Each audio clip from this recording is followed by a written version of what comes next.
Hey pals, it's Sassy Cassie, and today we are answering questions.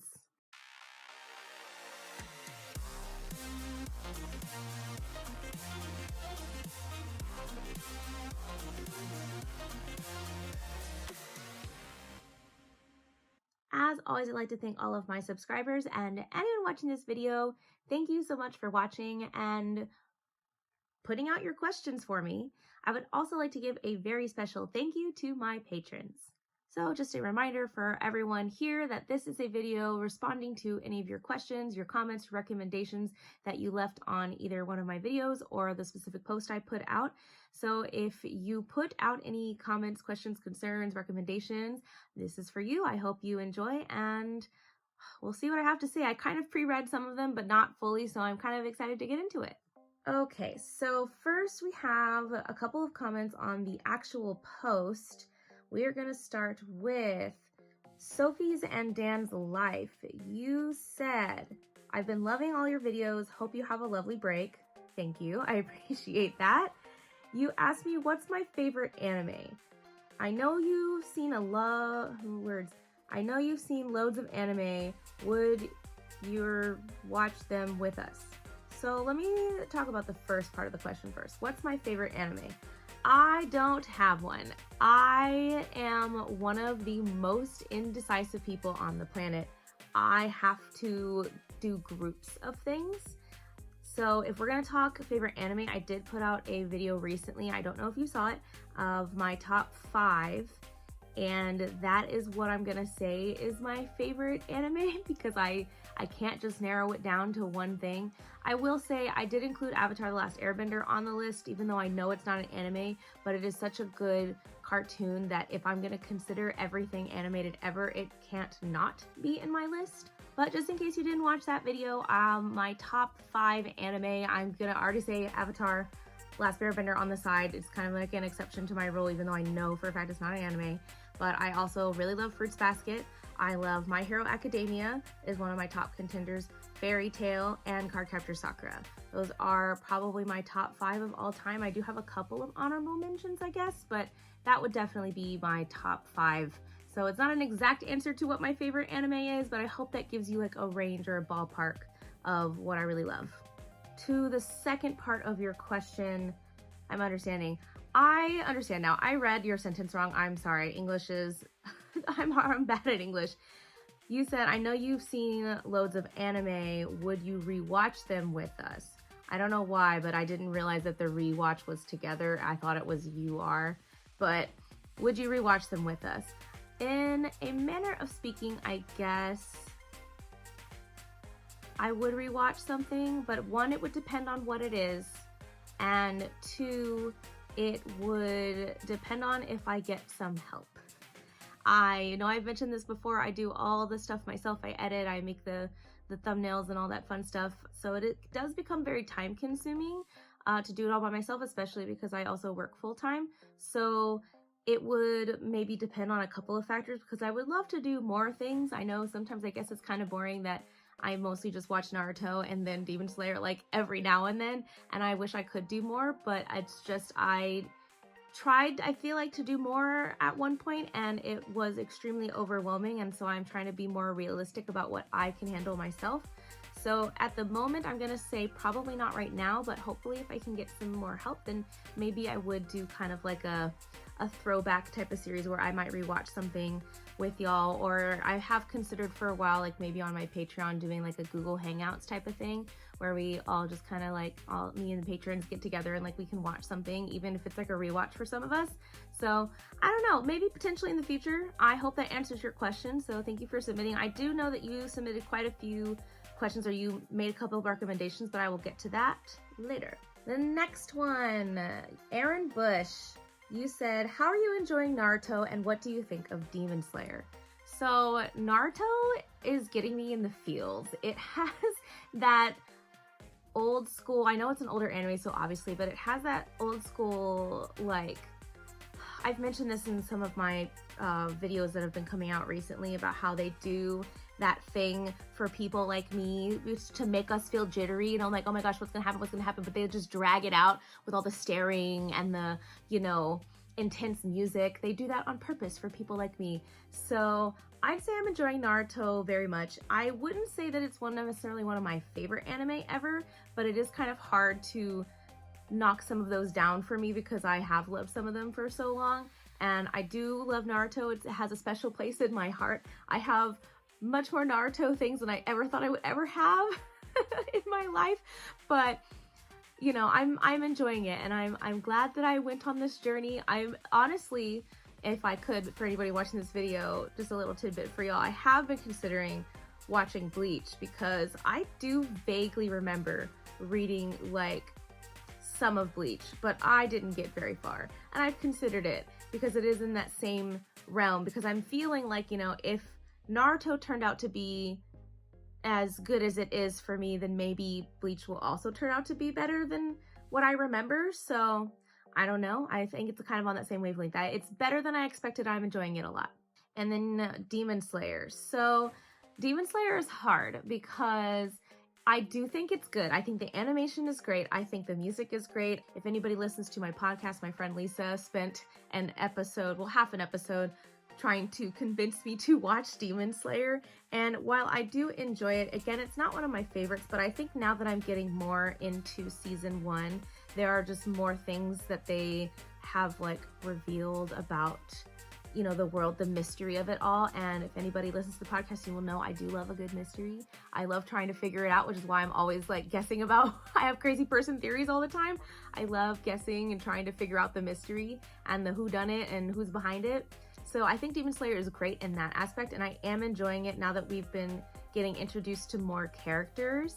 I think that they make for a really fun dynamic. So I enjoyed it a lot, but I'm not 100% sure what I think of it yet, because I feel like in the back of my mind, I feel like we haven't gotten to that part of it that makes me be like, yes, I'm in.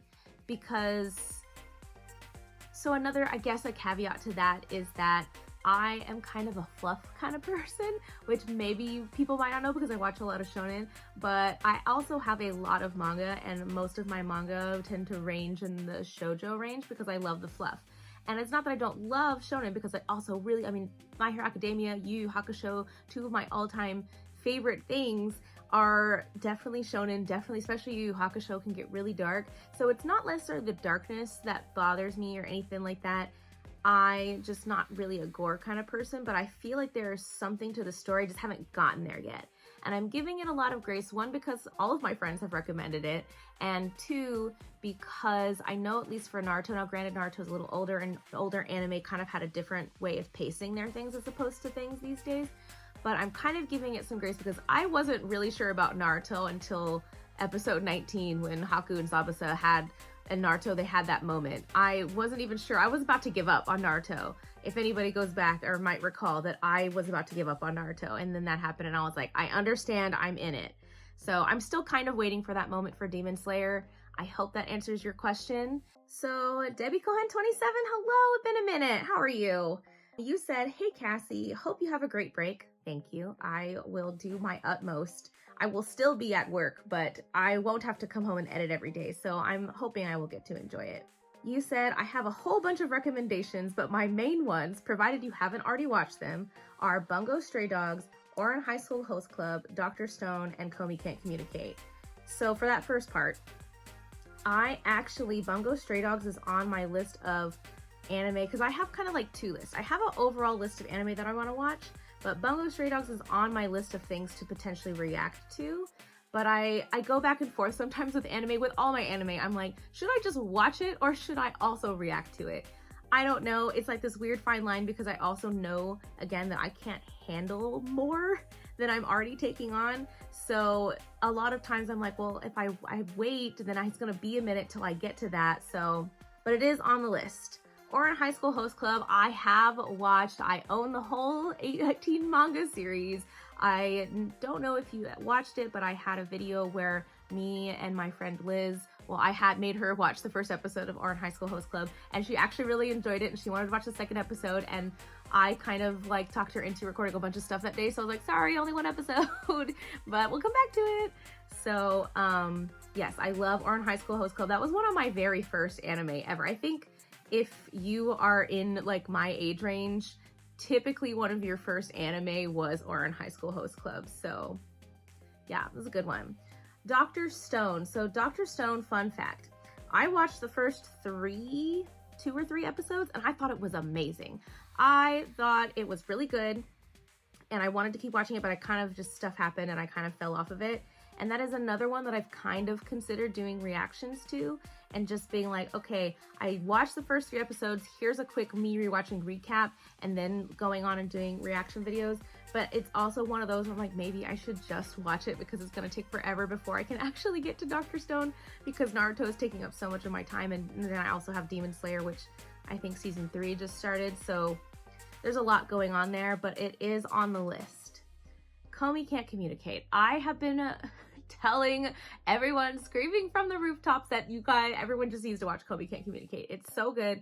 I started buying the manga because I wanted to know what happened after season 1, and it is so cute. Every time I go to the store, and I usually go to the store with a book or 2 in mind, but if I can't find the book that I want, then I kind of either get like Haikyuu, because I'm trying to get all those manga, or Komi Can't Communicate. And every time I get a volume of Komi Can't Communicate, I'm just like, oh, I need the next one. It's just so cute. It's so good. It has like it's just very special because I love the music in Komi Can't Communicate. It is fabulous. It's zany and weird and I love it. And I also think it touches on such a topic that we don't really talk about.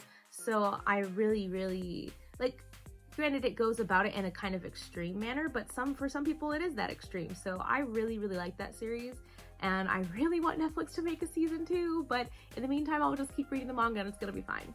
The second part of your comment is, of course, these are just recommendations, so I'd be happy if you chose one, but I also wouldn't mind anything else. I also just wanted to say I appreciate all of your hard work to upload regularly and I enjoy your content. Oh, thank you. I appreciate that. I will let y'all know that I do actually, when people recommend stuff, I do have like a page. I think I have a digital copy now because I lost the paper one. Anytime somebody recommends something to me, I try to write it down. I will admit that I didn't do it at first, so some recommendations that you or anybody else has put out there, I might not have gotten it because I lost that paper, but I do write them down. I wrote down who recommended it and I put it on a big list so that I know what people are recommending, and I also, like, if I choose to start that anime, I can give credit to that person saying like, hey, Debbie Cohen 27 recommended that I watch this, so this is what I'm gonna start reacting to. That sort of thing. I haven't gotten there yet, but I will be putting these on the list, at least the ones that I have not watched. And I will hopefully, again, I think if I were gonna react to something else, Dr. Stone would be a really firm contender for the top spot of the next one I would want to react to, but I'm not sure. It depends. But yes, thank you for thanking me. I try really hard to upload regularly, and my roommate is often like, you do too much, you should take a break, and I'm like, I can't, I gotta finish this. It's like midnight and I gotta finish my editing. So I try really hard, and I just thank you. I appreciate that. Okay, so we have a comment from an older video. You said Naruto and Sakura are cute. Lord Orochimaru is king. I'm sure he is. And I do agree. Naruto and Sakura are super cute. I love them as a team. I love them. They're dynamic. I know this is an unpopular opinion, but I actually really like Sakura. Not because, and I know a lot of people don't like her because she doesn't like do anything, but for me, in the same vein that Komi Can't Communicate is about a topic that people don't normally shed a light on, I think Sakura is a character who isn't necessarily, and that's what I love about what Yamato, not Yamato, was telling Sakura, is that sometimes the best thing you can do is just to be there for someone. And I think that's kind of underrated. Like, yes, I get it, in a shonen we want everybody to be awesome and kick butt and things like that, and don't get me wrong, I am like slightly disappointed sometimes that Sakura doesn't do more, but I appreciate her role as like an emotionally supportive character so much that I love her for that. I love that role that she plays, because we don't really think about the mental strain or the hardships that these type of situations can have on us. And so I just appreciate her as a character. So unpopular opinion, but I stick to it. Pepecaro, you said, how about double episodes? English isn't my first language. I think I deserve it. Cheers from Brazil and keep the good work. So I will admit, when I first read this, I was a little confused, but I think I understand you're asking dubbed episodes where I put like subtitles on the bottom. I will admit, I tried to figure that out at one point, and to be fair, I did it in a time when I didn't actually have the time to look at it, but I got a little overwhelmed because I didn't fully understand, and I was like, okay, back. So I will look into that and see if I can't get that set up for some of my videos after the break. I can't make any promises, but I will try my best. Also, hi to Brazil. Okay, so Markeith Clark, you said pacing about to pick up. Many of you had said that pacing is going to pick up, and I'm scared. I will say I've already recorded the videos that are coming out later this week, and I was worried because I thought that maybe it was going to pick up and then I was going to take a break and then I would be sad, but we're in a good spot right now, so thank you. My friend Igor, you got a lot of commentary on your comment, but you said, I know it's hard to see and understand Sasuke's character behind his edgy facade. I can't see. I know English. But I think I commented about this back when he left the village in the first season. His reasons are not that complicated, really. There is no one strong enough in the Hidden Leaf who could defeat or teach how to defeat Itachi. And Sasuke would definitely only accept a victory through a fair one-on-one fight. And from his fight with Naruto in the final valley, we know that he cares deeply about Naruto. He was not able to sacrifice his friendship with him, even if it meant obtaining the powers to defeat his brother. He put his friendship with him before the revenge. And while this meeting will be very important for their relationship, he clearly wants Naruto and Sakura to forget about him and not get involved in all of this. It's the same reason he's trying to sneak out of the village back in the first season. He doesn't want any of his friends to risk their lives and get hurt for him. I know I didn't have to read all that, but I did anyway. So I really appreciate your comment. Yes, I know that Sasuke has like his reasons, and I know that he is more than what he's showing off. I do have to say, when I first read this comment, I had to hold myself back because I was like, yeah, I already recorded the next couple episodes, and I made a comment about how Sasuke looked sad as opposed to like angry. And I think that's a really great viewpoint to kind of go with that he doesn't want them to follow him, so he's kind of sad that they have yet to give up on him. Maybe not sad is the right word, but you know what I mean? I think that he just didn't look angry or necessarily disappointed. He just kind of looked sad to me. So I think it's a really good disposition to have, and I appreciate your commentary. You are one of the people that always like takes time to explain things without giving anything away, so I really appreciate it. I will say you got a lot of commentary. There is one in Arabic that I can't read because I'm reading this on my iPad and it doesn't let me click on it to translate any names. You said, I love him more than Naruto though. Yes, the Sasuke stan is here. You also said he cares about them. Naruto, you're right, people think he hates them. I don't necessarily think that he hates them. And I know this person is responding to Igor. I don't think Sasuke hates them. I think he does.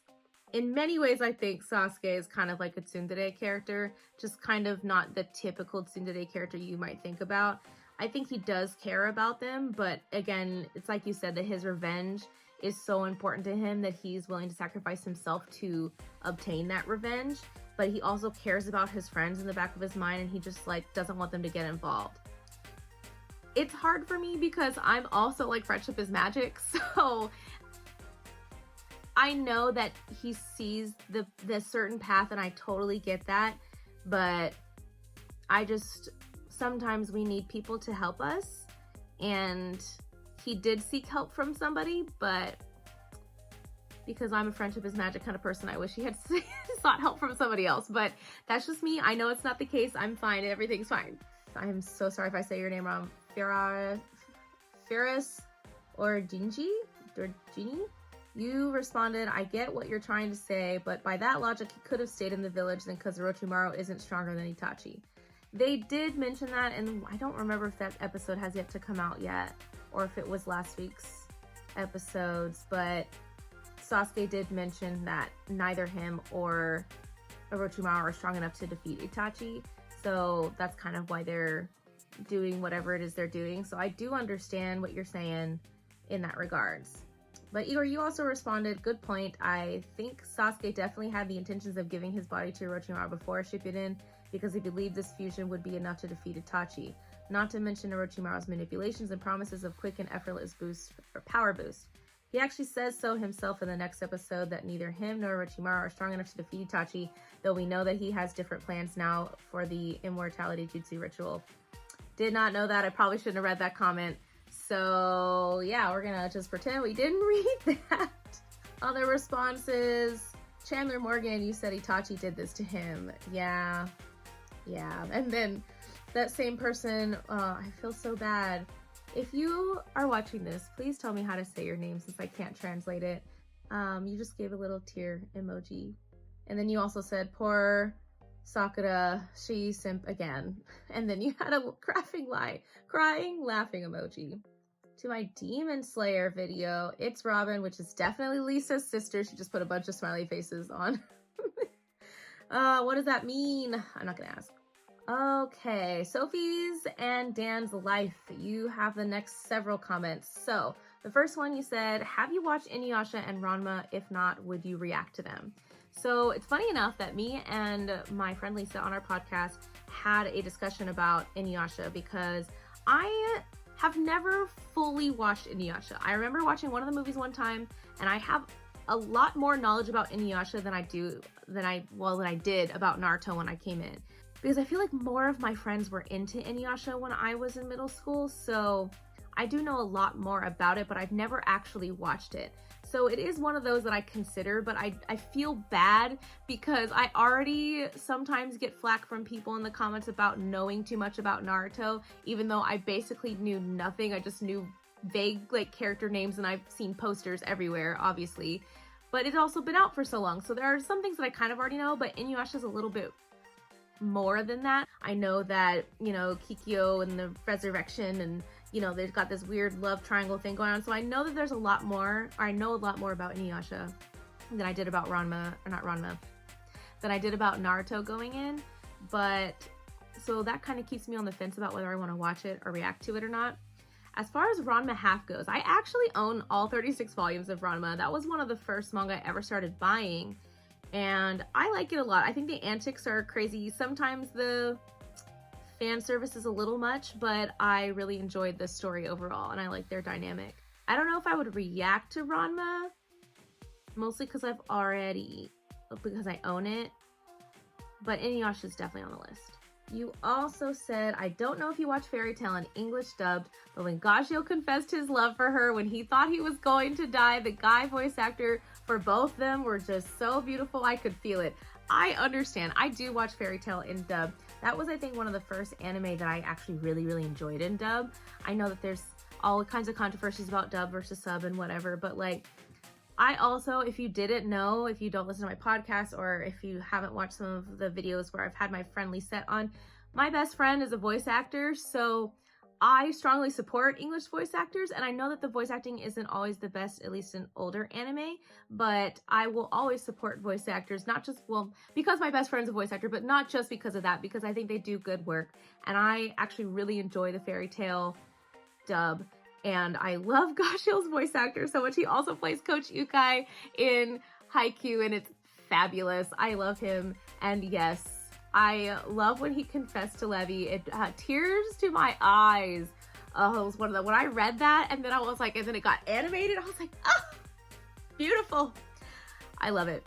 And then you also said, hi, you should give Angel Beats a go, and also Clan End if you haven't watched these. Both animes, you should bring tissues when you watch them. So, funny fact about Angel Beats, somebody else recommended that to me, and this was kind of, I don't know, a year or two ago, and I was kind of scrolling through, I think maybe Netflix, and I decided to try to watch it. I think I watched 4 episodes, and I didn't really like it, but I have heard that it is really good, but I just can't bring myself to get to the end. So I did give it a try. It's not my favorite. Maybe I should give another go at it. You should let me know. As far as Clan Ed goes, I know about Clan Ed, but it is not in the same sense that I knew about Naruto or Inuyasha. I mostly just know of Clan Ed. I know basically nothing about it other than its name and what it looks like on the bookshelf. So yeah, I'll add those to the list. All right, moving on. Igor, you said this is a very important meeting between these two, and it even further underlines the lack of growth from Naruto's side. I can see that. It feels like when he faced Sasuke, he wasn't even releasing his full power. Like, not Naruto, but like Sasuke was kind of like showing them his power, but not fully releasing it. And it's hard because Naruto has grown, but he's still kind of his goofy self. And I think that kind of gets in his way sometimes, even though that's kind of one of the things I love about him. But yeah. Anyway, you also said we can see it just from the imagery alone, as Sasuke stands above them and looks down on Naruto. While Sasuke is now significantly stronger and takes on their entire squad effortlessly,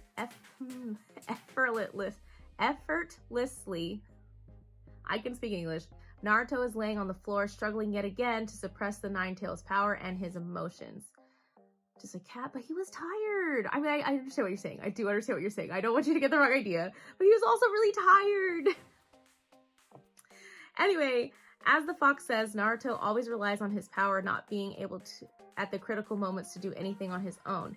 This weakness and naive clinging to the idea of Sasuke coming back while knowing full well that he left on his own will is what ironically only serves as a confirmation for Sasuke that he made the right choice. On his path of solitude and revenge, he has far surpassed his childhood rival. He cannot acknowledge Naruto and his path of friendship when he sees him so weak, screaming the same words at him as before. He could back then, but not now. Right now, Naruto needs to grow as a ninja and as a person to hope to reach Sasuke again. That's fair. I'm hoping with the stuff that everyone is saying is going to come up that is going to be more true. But we shall see. Let's see. Mapna? I really wish I could put this into Google Translate. Maybe I should start doing this on my computer. Maybe it'll let me click on it so I can Google Translate it, so at least I know how to say your names. But you said this is the most fruitless arc in the entire series in terms of plot. The best character, in my opinion, is the fox. His presence is small, but he says very important things. Hilarious. Yeah, I was a little disappointed that they went all the way. They went all the way there. They had all this struggle. And that's the thing. They went right from saving Gaara into this new mission. And yeah, they had some like antics and fights and, Yamato's draconian methods, which was great. But like, it feels like there was all this buildup for no reason. And I know that they weren't necessarily going to get Sasuke because there's 500 episodes of Shippuden. And this whole thing is like, the whole Akatsuki thing, because they're still after the Jinchuriki people, Naruto-esque, I don't know, but that Akatsuki problem is not just gonna go away just because they're older now. So I was assuming that whole thing was gonna take much longer, so it just felt kind of sad, but they still got me with the constant starings and the intense music. Firas or Dingy? I feel bad. I will try to figure out how to say y'all's names. You said the Nine Tails in this episode said some pretty interesting and important stuff to remember later down the line. The name Madara Uchiha, remember that name. Y'all have said that before. I remember vaguely in another episode, and I'm trying. There was a lot of interesting things that happened with Sasuke being in the weird sanctuary chamber with Naruto. I think it was very interesting.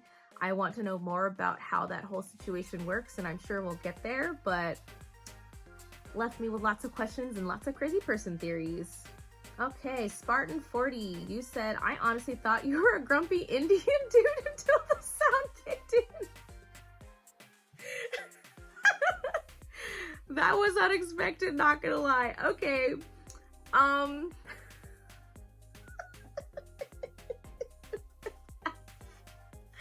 okay, thanks? I don't know if that, I'm gonna take it, I'm laughing, so I think it's funny. I don't think that should be taken as an insult, but I guess you were interested to see what a grumpy Indian dude would have to say about Naruto, so I'm sorry if I disappointed you, but that's a hilarious comment. Prodigy, you said, this part of the story really drags out, but no worries, it will get better. Yes, so many of y'all have been saying that, and I'm worried, but it's fine. It's gonna be fine. To the Demon Slayer, Eclectic Blurred, I might be saying that wrong. You said, I just started watching Demon Slayer. Glad to see you watching. I am loving so far. I don't want to assume, I'm gonna assume that you're talking about the show and not my reaction videos, but I am glad that you are also enjoying Demon Slayer. There's been some hard parts for me because it is rather dark, and I'm not usually the dark and gore and bloody type of person. I usually enjoy the fluff of it all, even though I don't mind it. Obviously, I love shonen. I've talked about this already.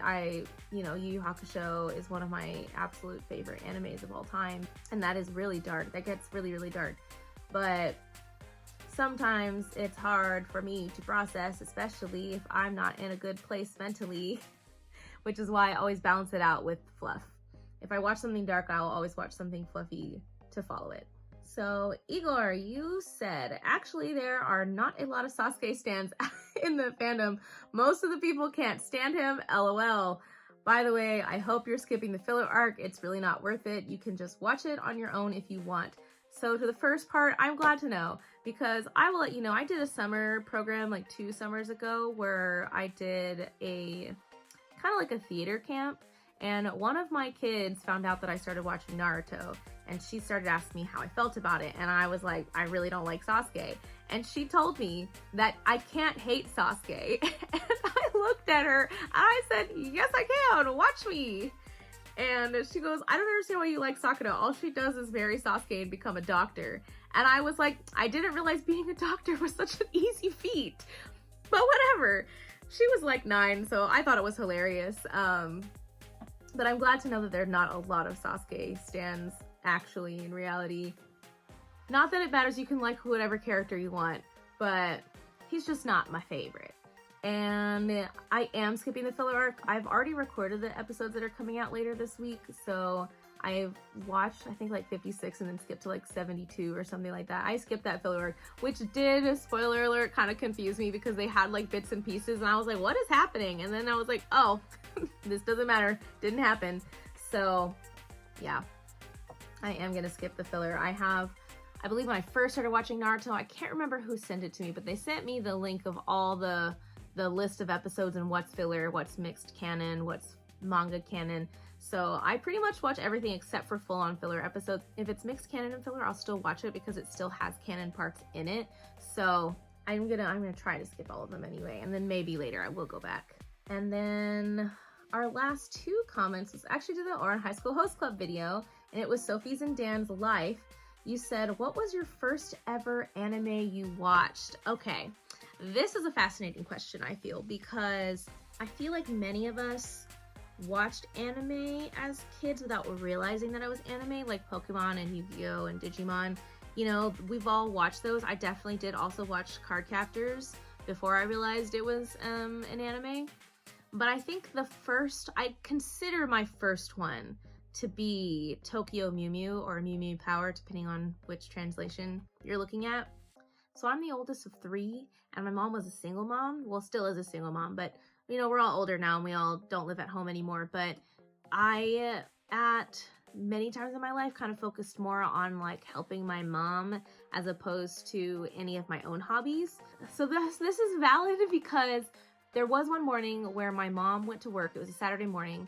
And so I got up, I changed the diaper, I made the formula and all that fun stuff. And then I turned on Saturday morning cartoons. I'm eating my breakfast and I'm flipping through, and I switched to 4Kids TV back in the day.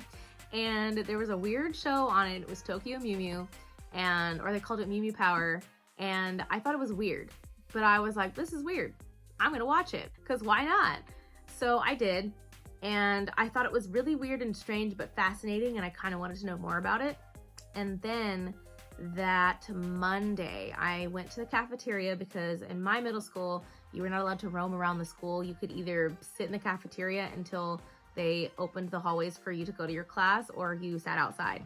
And so usually I ate breakfast at school, so I got my breakfast. I went to the table where my friends were at, and on the table there was the Tokyo Mew Mew manga, and I like with my whole body just pointed at it, and I was like, I watched that on Saturday. And all of my friends were already into anime manga at the time, but I was kind of the only one that was like, yeah, sure, that looks cool, but I had never read, never watched anything. And my friend just asked me if I wanted to borrow it, and I said, sure. So she taught me how to read it, because if you didn't know, if anybody doesn't read manga, if you're anime only people, manga are backwards in a sense from the way American books are written and published. So she taught me how to read it. Yeah, from there I started like drawing the pictures in the manga. I would like sticky note pages, and I would make photocopies. Back in the day, you go to the library, make a photocopy, and I would just draw in my notebook because I couldn't afford a sketchbook. So I would just draw in my school notebooks, and I would just, that's how I discovered that I love drawing. And that's how I went to art school for like a hot second. And that from there, when I went to my first convention, I really wanted to cosplay. And so my Aunt Cindy taught me how to sew, and I fell in love with sewing. So like it kind of all snowballed from there, because I got into reading, because not only did I start reading manga, like a lot more manga, but I also kind of transitioned that to reading more like American chapter books. And I discovered my love of art. I discovered my love of sewing. So like everything that I love doing, I feel like watching anime, watching Tokyo Mew kind of unlocked that for me. So yeah, I know that was like way more of an explanation than you probably wanted or needed, but it holds a special place in my heart as my first ever. I will always consider that one to be my first ever anime, and I love it. And the last comment from you, Sophie's and Dan's Life, you said, side note, I've got that top 2 from the Goofy Movie Powerline. Yes! I love Powerline. If Powerline was actually to do a concert, I would go. I've only ever been to one concert in my entire life. I would go to that concert. I would go. I have a lot of Disney stuff. I do love Disney. I noticed that your pictures of y'all with Buzz and Woody, so I'm assuming you also like Disney stuff. That seems to be all the comments, questions, concerns. I know that I did the things that people actually had questions for, as well as just the regular commentary on the episodes. So I hope y'all all enjoyed that. I certainly had fun. That grumpy Indian dude comment is gonna get me forever. I also hope that I answered y'all's questions thoroughly enough. If you have any other questions, or if I didn't answer it fully, or if you're confused about my answer, please let me know in the comments below. I will definitely clarify for you. I have no problems with that. That was fun. So thank you all for watching this. I hope you got all the answers you needed again. And be sure to look out for my videos coming out Friday and Saturday. Those will be my last 2 videos before my break. I will be coming back, I believe, May 19th. It's like a 2-week break. So I am going to be mentioning this in the upcoming episodes, but since I'll be taking my break, I did want to let everyone know, if you are a Patreon member or are interested in becoming a Patreon member, you can check that out while I'm on the break, because while I am taking this break, I will be releasing full reaction videos on my Patreon. It's to the things I've already watched, so like Naruto full reactions, but if you were interested in anything that I had to cut out, any commentary I had, I know particularly with the 2 episodes coming out this week, because there was a lot of exposition, I did have to cut quite a bit because of the way the copyright thing works for YouTube. So if you were interested, please check that out. Granted, again, it's not for this week's episodes, it'll be for past episodes, but I did try that. I believe when I did my January break, I released like 7 or so full reactions, and I think it went pretty well. So anytime I take a break in the future, I'm fairly certain I will be putting full reactions, maybe not the whole time, but for a good chunk of the time while I'm away. So if you are a Patreon member and you are like, oh, I need more Sassy Cassie, which if you do, cool. If you don't, that's also fine. But if you find yourself that way, please check that out. I have that available for y'all. And yeah, I think that is everything I have. So I hope you all enjoyed this. I hope you got all the questions that you needed and everything you needed to say out of your system. So I wanted to thank everybody again so much for watching and continuing to follow me on all the different journeys I go on. And until next time, bye.